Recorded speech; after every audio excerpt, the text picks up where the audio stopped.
What's good?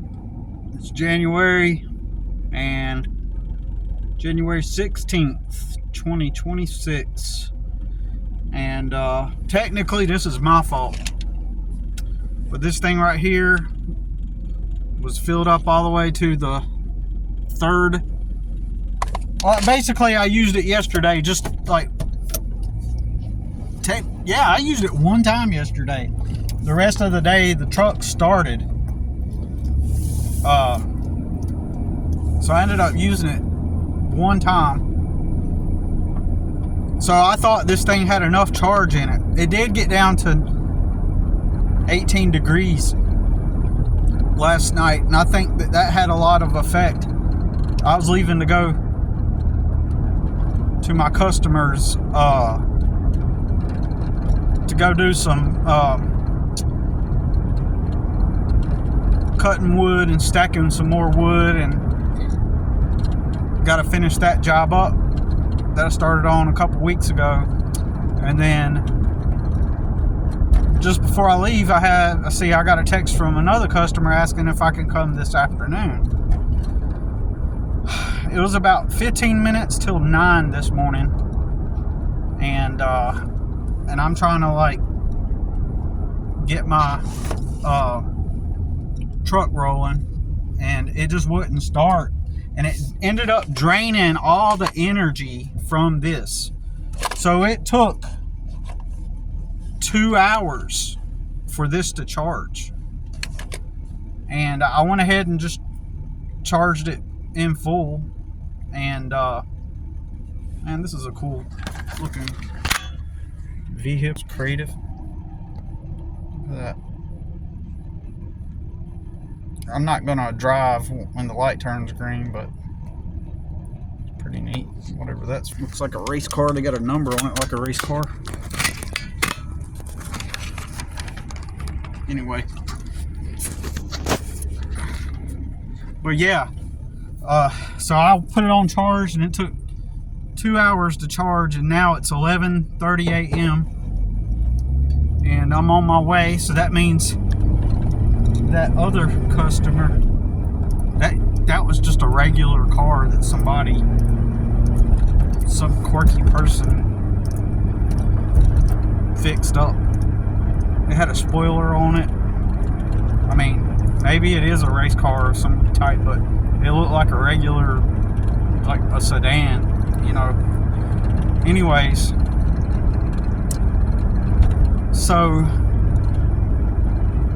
wonder what the meta of that is, because I just got finished watching an hour-long documentary about this old lady who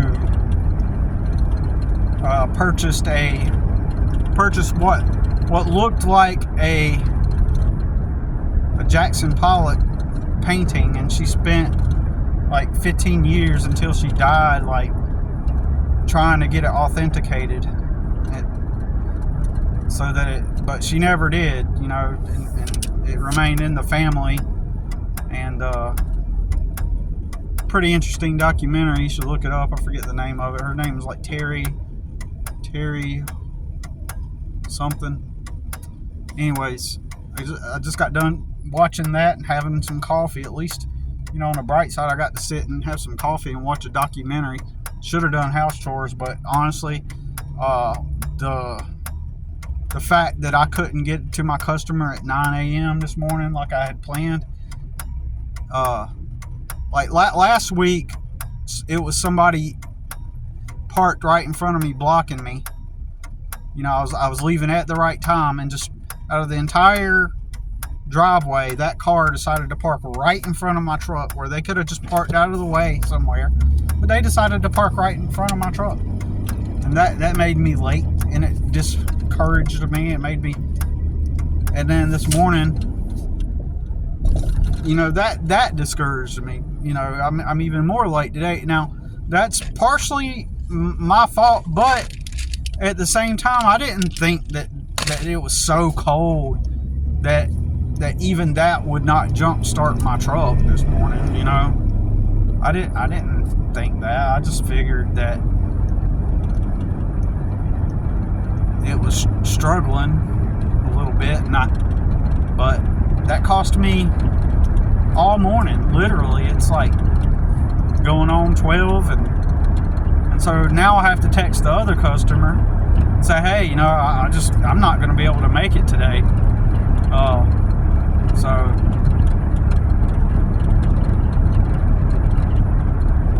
technically I could leave this customer at 1:30, go to her house, knock out a couple hours there,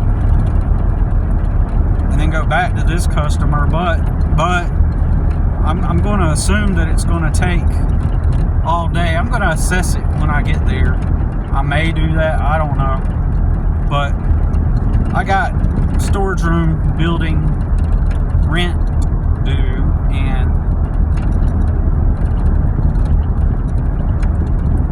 so I don't know, man. So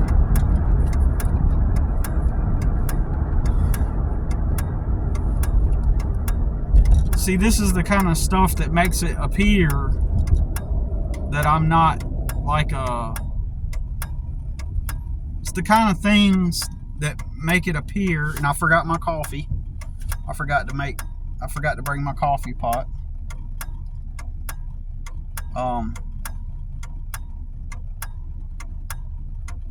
I may need an afternoon boost, you know, but I guess I'll just skip the caffeine this afternoon and eat. I brought a banana and a soda, but this is the kind of stuff, this unpredictable stuff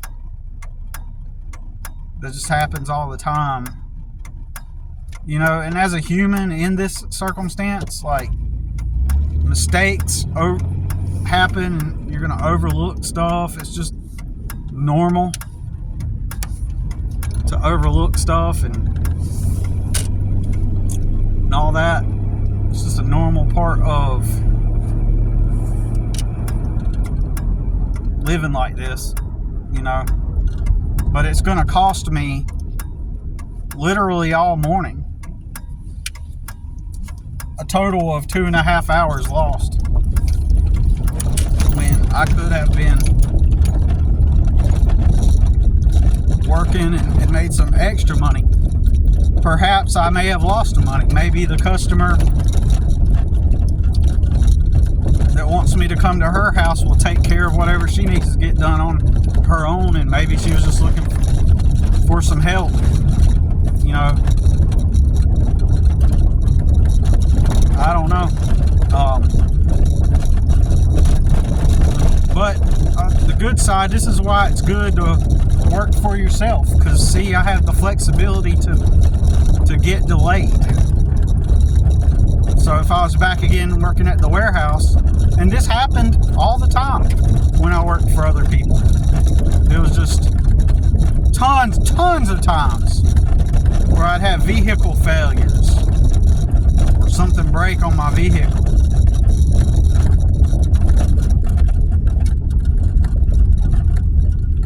And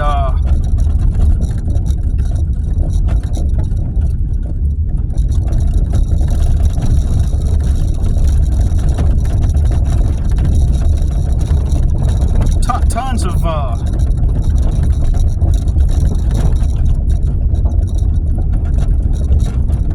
shit like that when I was working for other people.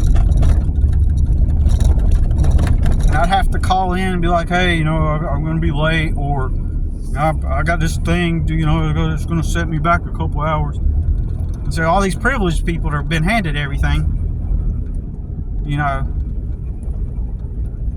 they'll be like, well, you got to get your shit in order. People that have been handed everything, and fuck you, sincerely. If you're one of those people, I do work hard, and I'm intelligent. I do get my shit in order. I do make honest mistakes like everybody does. The difference is, when you're impoverished, if you do make a regular, normal, honest mistake, like, but in this instance, like, I didn't even know, I didn't check the weather. That's my fault.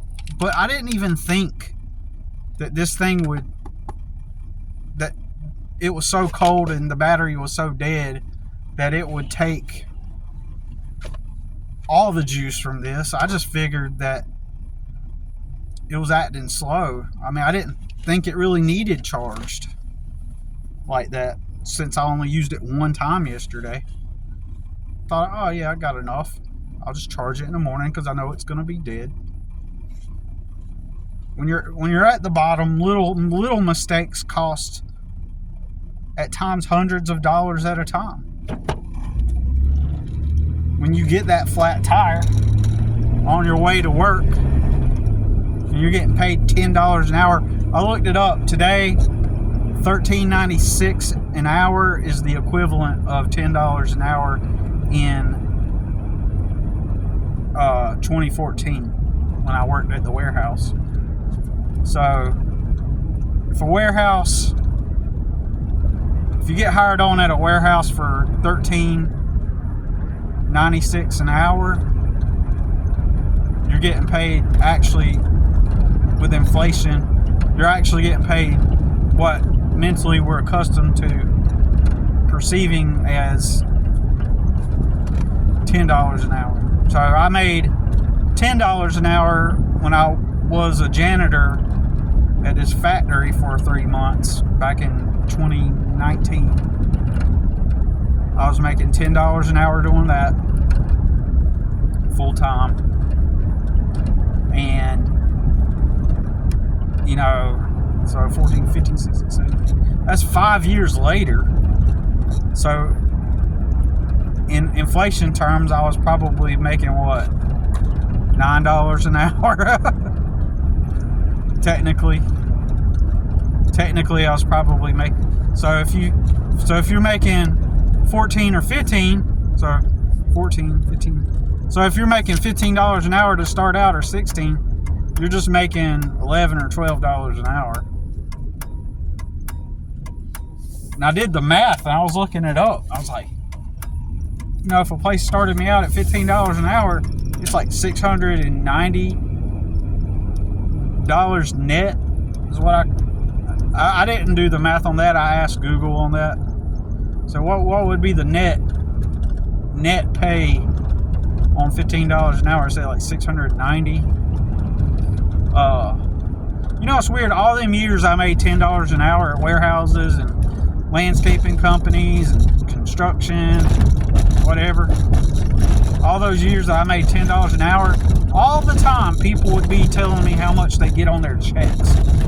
And they would say, oh yeah, I got $500 on my check this week. I made $600. I was always like wondering, like, how are these people getting that much money on their checks? And I've never made that much on my checks. The highest paycheck I've ever received for a week's worth of work was $485 back when I traveled, and that was in 2009. Between 2008 and 2009, when I worked at a travel job, and part of that was $80 a week per diem, and it came out to a total of $485 a week. And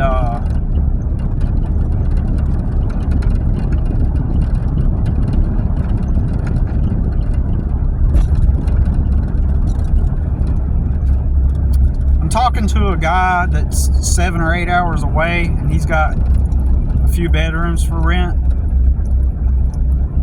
and he claims he's charging $200 a month, which is super cheap. But he's a creative type. He makes these like little figurines, like he's an artist, and you can pay extra, and you can have some say-so in the what it is he's working on his home. And he's like, if you pay extra, you know, you want to live there for a while, you can have some input on however he decides to design the house, like, which is weird. You know, I know it sounds weird, but that's what he said in his message. He was like, you know, you pay $200 a month, but if you pay $300 a month, you know, I'll be glad to give you some say-so in the progression of the build on the house, and it's like I'm not. The only thing, the flag that comes up there is he's a creative type, so he could either be good or bad, and so meaning he might be one of those people. He's got a vision, and more so, he's looking for people that want to become part of his vision. He could end up being one of those types where he's looking for somebody to be part of his vision, and therefore he's going to lead. Like for example, he could be the type of person that rejects. Like if you decide to pay the $200 and not want to participate, if he's one of those energy suckers, he could be like hold some kind of grudge or resentment or some kind of animosity towards you because you don't want to be part of this vision and be part of it. And the fact that it's such a sweet deal, raises a concern because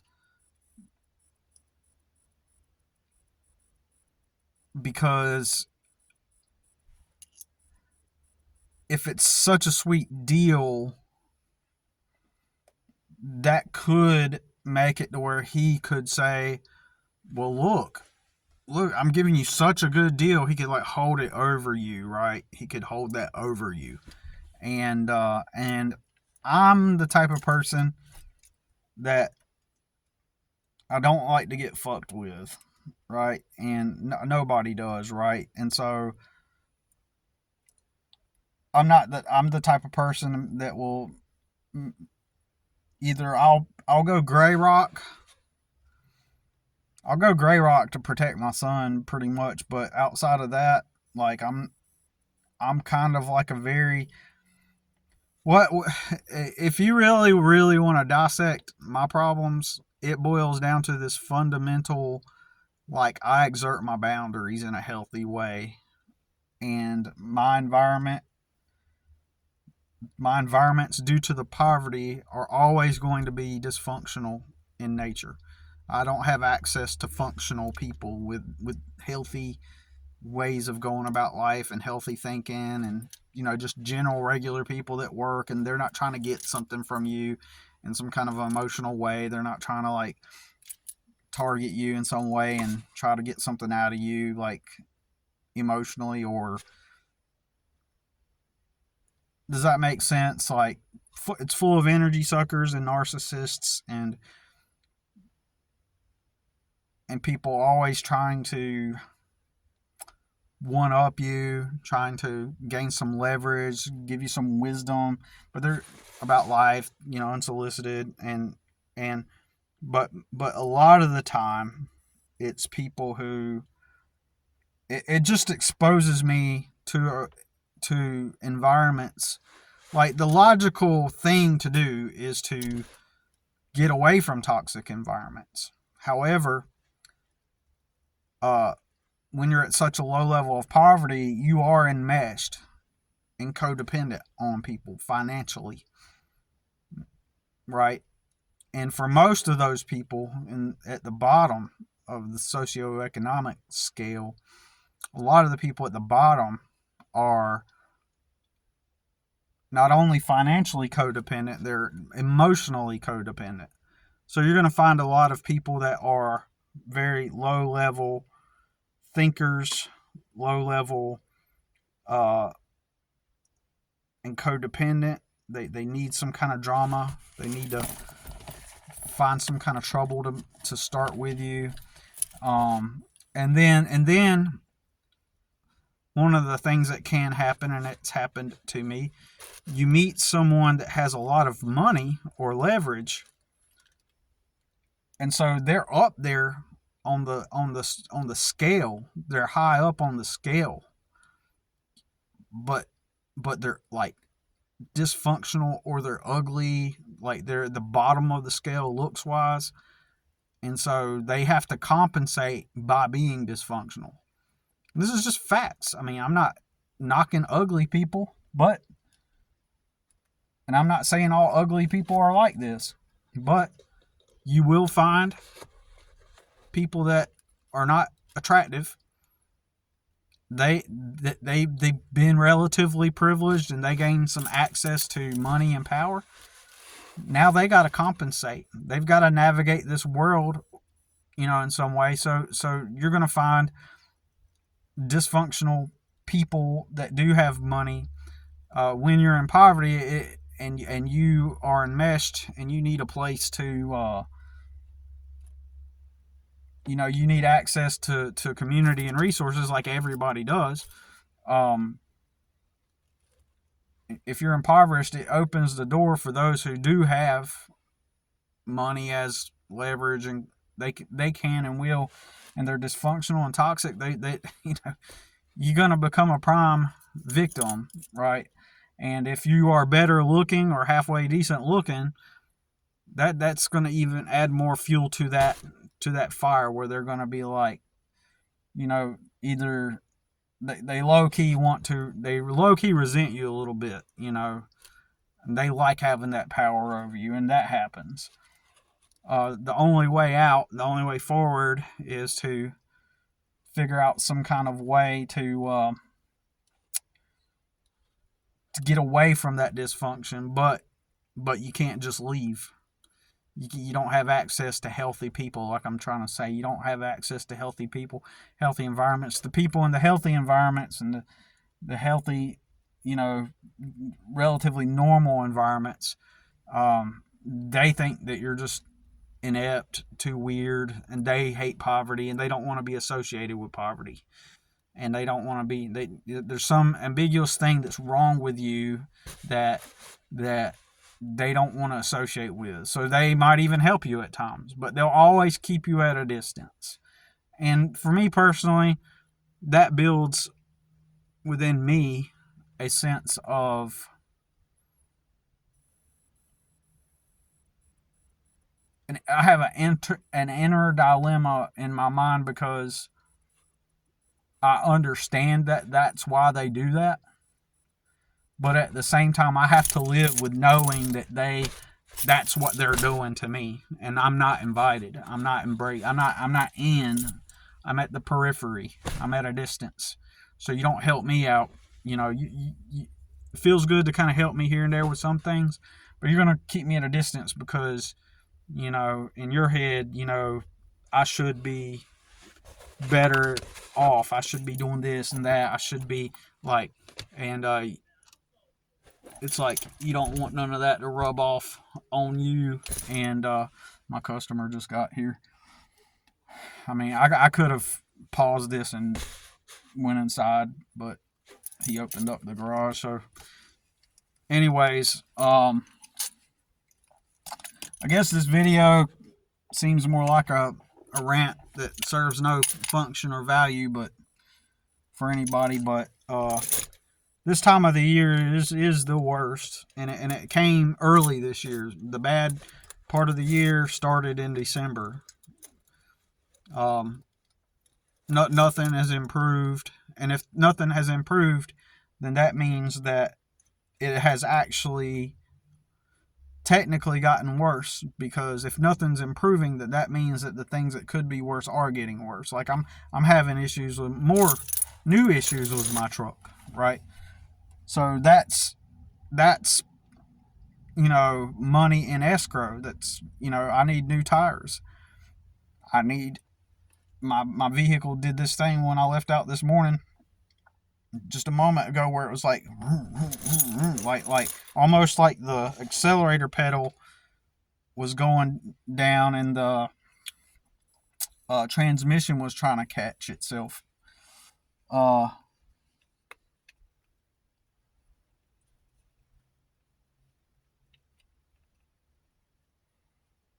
But that's what it's like when you don't have friends and you don't have a network. And it's kind of an odd feeling, like an odd way to say it, because I have long-term friends, right? But at the same time, it's like, and I've had some friends help me out, long-term friends I've known since the 90s, right? Um, well, one of the things is they're long distance now. It's almost like we still stay in touch, but they're privileged. My friends they've been handed everything. Yeah, they work their jobs, but whatever got them to a place to where they can make money is simply because of nepotism and because they're privileged, right? They're privileged. They've been handed everything. And they'll sit, and I've had one buddy, he's like, I was like, dude, your brother's already worked up there. Your dad worked up there, the job he got, And I was like, and you got to go stay at your brother's cabin. I don't know if you still live there, but it's like you got help just to even get the job, and he's all like, oh no, it wasn't. It wasn't as easy as that. Yeah, the fuck it was. Yeah, the fuck it was. You take vacations to Vegas, to Hawaii, like you spend money to hang out with a porn star. Like, he didn't meet up with a porn star at his hotel room for nothing because she thought he was cute and she liked him or something. Oh yeah, I guarantee you he paid several $1,000s to meet up with that porn star, and I know that that's what happened, right? He paid money for that. She didn't just meet him. It's like, oh yeah, let's get together sometime. No, he paid money. I know he did. So,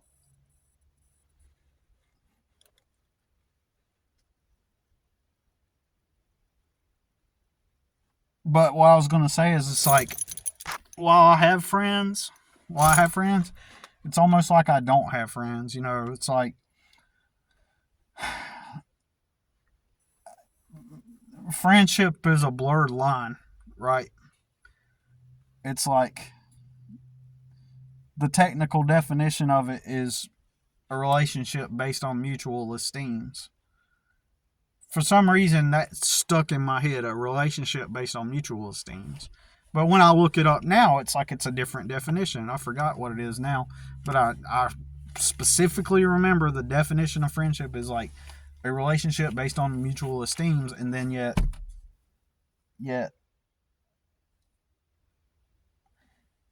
it doesn't say that anymore. Uh there's different types of friendships. There's friendships based off of common interests. Friendships based off of you know um, based off of necessity, and based off of a superficial value exchange where what do you call that? Based off of convenience. I forget. There's another word for it. Interactional relation friendship. A What's the word I'm looking for? Transactional relationship. It's a transactional friendship. You're not really friends, but you're friends based off of, a transaction, like where you do something for one another, and those are okay. Uh, to some degree, with some of my customers, there is an element of friendship. Uh, and so, but ultimately defines the friendship? Like what? Oh, I gotta text my other customer. What defines the friendship, or what?